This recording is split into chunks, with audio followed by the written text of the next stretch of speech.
Welcome to the Instagram stories for Monday, July 20th. I'm your host, Daniel Hill. Today on the show, we're going to get into what the head of Instagram discussed on his recent Ask Me Anything, and there are a lot of reach-related questions in this week's episode.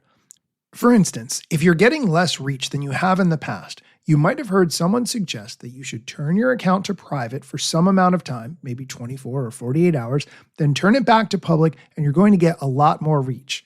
The head of Instagram debunks that myth and explains exactly how Instagram treats that kind of situation.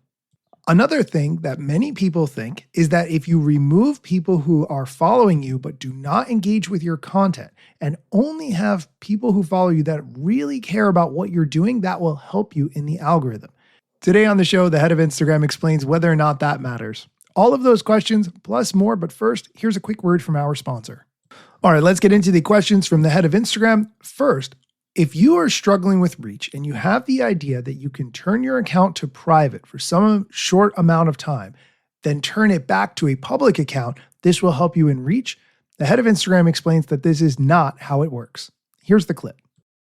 One rumor I've heard a bunch is that if you take a public account and then you make it private and then you make it public again, that will boost your reach. But that is not the case. It's actually just going to annoy people who need to follow you while you're private. So if you think it's going to help you reach, it's not, don't do it. If you have another reason to be private, great, go for it. But it's not going to help with your reach. All right, moving on to the next reach-related question. Can I post a carousel and a reel on the same day without affecting reach? The answer to that is yes. If both that carousel and that reel are high quality content that your audience really likes, then it doesn't matter that you've posted both of them on the same day. Here's the head of Instagram to explain.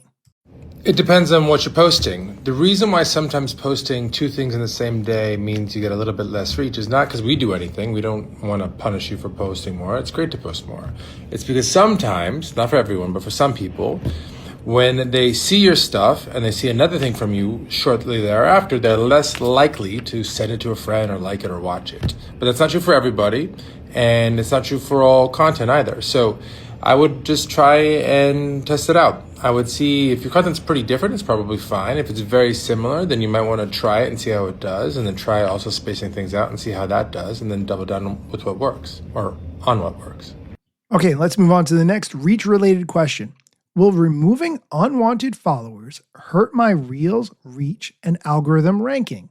This is a really good question because if you've had people who have chosen to follow you but then never engaged with your content, or you have followers that you know are bots, it can be really tempting to want to remove those because that would seem to indicate that a higher percentage of people who follow you are interested in your content, and therefore you will perform better in the algorithm. However, let's be honest.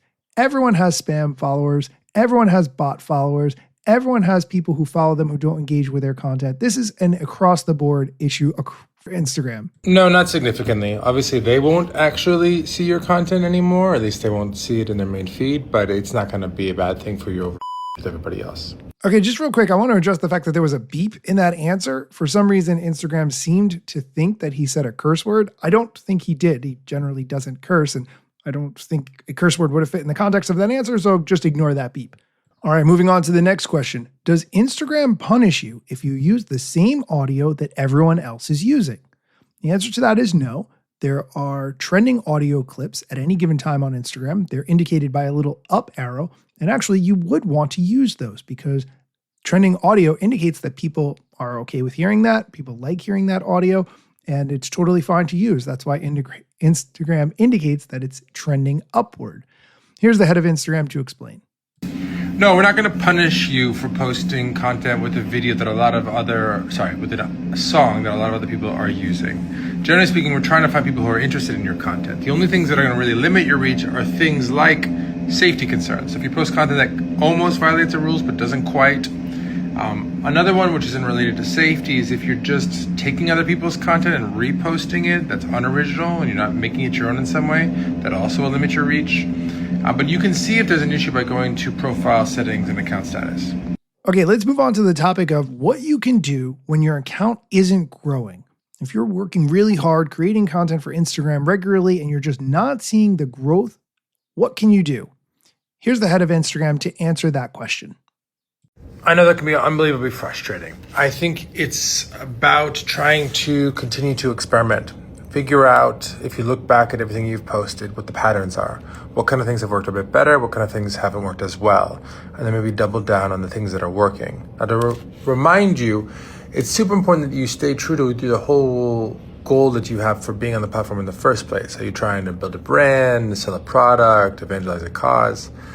Reach is a means to one of those ends. So make sure that as you experiment and come up with new ways to try to create content that people might find interesting and interact with and therefore get more reach, that you're still doing ways that all are aligned with that goal. This is why Instagram Insights are so important. Even if you're not growing, some pieces of your content are likely performing better than others. Whatever content is performing better, try to figure out why and how you can do more of that type of content. All right, we're going to take a quick break. When we come back, we're going to hear more questions and answers from the head of Instagram, like if you have followers on another platform, how can you bring them to Instagram, and more. Welcome back. Continuing with the questions and answers from the head of Instagram, and the next one. I have a big following on another platform. Best way to bring them to Instagram? There's really no way to bring followers to Instagram or bring followers you have on Instagram to another platform. There's a lot of discussion about platform interoperability, but it's in Instagram's best interest to keep you on the platform because you have invested so much time in growing your following on there already. Therefore, no platform would voluntarily give you the ability to move all your followers to a different platform, knowing that you will never likely come back. Here's the answer to the question, how to get followers from another platform to Instagram. So there's no way to automatically move all your followers from another platform, but you can certainly tell them about it. So I'd suggest posting on the other platform, post a link to your profile or a QR code and let them know that you're on Instagram and ask them to follow you there. People do this all the time, but no automatic way. I'm sorry. All right, let's move on to a strategy question. Should you delete or archive old trial reels? Good question. You can just leave them. They're not hurting anything by being up, and people may discover them, and that's fine. Or they might not, but either way, they're not appearing on your profile grid, so it's okay to leave them. You don't really have to do either, because if it's a trial post, it's not even on your profile. It just still exists. So it'll probably just either get no more reach or get a bit more reach later. But if you really want to get rid of it, I think archiving and deleting are both fine. All right, let's move on to a feature suggestion. Would editing video captions ever be possible after uploading? Typos are the worst. This person is referring not to the caption that you can create at the bottom of an Instagram post, but rather the captions that appear on screen, subtitles. Once you have created a post, whether you created it in Reels and posted it to Instagram or created it inside the Instagram app, if you've added those captions or subtitles and there is a mistake in there, you have to delete the post. You can't edit it and then repost it.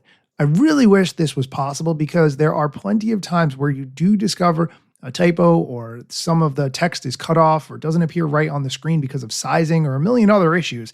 It's really frustrating after you've posted and it's already gotten likes or comments. Here's the head of Instagram. That's not a bad idea. It's tough because we actually translate captions. You can definitely edit your captions after your captions are made, but not after you upload. But that's something I'll take back to the team.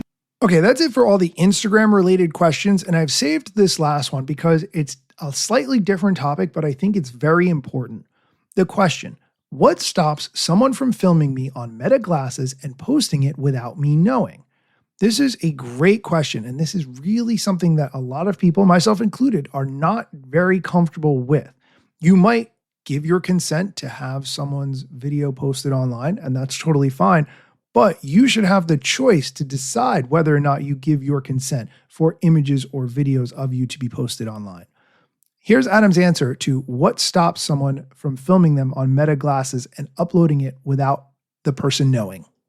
So Meta AI glasses have cameras in them. And right here you can see that there's a little light that lights up if someone is actually filming. So we can't stop people from filming other people, but we can try to make sure that that light is on if they are filming. We now actually have the glasses basically stop working if you drill that light out, because we saw that people were trying to drill that light out. Plus, if you're posting content that is taking advantage of people and harassing them, like a lot of these pickup line kind of videos that we've heard of and seen recently, then we're going to take the content down. We don't want people to be surreptitiously taking videos of other people and harassing them and then posting them on our platform. So we're trying to fight that every way we can. I think this is a really important issue. And as a society, I think we really need to determine how we feel or how we are going to address people who are recording us without our permission. Because some people might be totally comfortable with it, and that's fine. But having the expectation that we are recorded all the time, no matter what we are doing, and that footage can be online for anyone to see, is not something that everyone is comfortable with, myself included. And trust me, I love making videos. I love making content, but I don't always want my images online, and that should be my choice. All right, that is going to do it for today's episode. As always, thank you for listening. Come back next time for more social media news, strategy, and other things you should know. Let's get it. The year was 2013. You posted your first pic and you're glad you posted seen. Your friends liked it too, but what you didn't know is what posting on that platform would do.